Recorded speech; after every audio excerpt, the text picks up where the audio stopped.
About a year ago, we installed this PVC screen, and we've had a request to get a little update, so we were going to share how it's doing.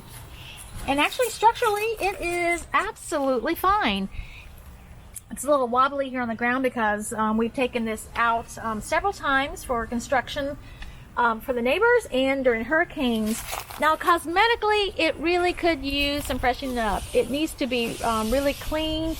And actually, this paint out here is a little bit rough, so I think it could do with some cleaning and a freshening up of the spray paint. But other than that, there are no loose places in it, so that construction adhesive really has done well. Cosmetically, it could use a touch-up, but otherwise it is perfectly fine. And I will say that I did spray this with Wet and Forget probably 6 months ago, and that did not damage the finish. And Wet and Forget, as you know, it is a cleaning product that cleans over time as it rains on something.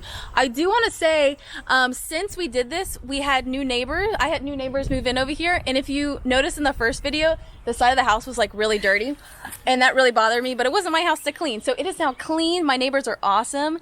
And I would say there's no cracking on this. I know people have been asking, if they thought this was going to crack. And if you remember, we actually did spray paint it with white spray paint, and so it has not been cracking. And I think why the Wet and Forget hasn't worked, because it needs to really get wet in order for it to work. And I don't think it's getting wet right inside those little holes. So I think that's what the deal is with that.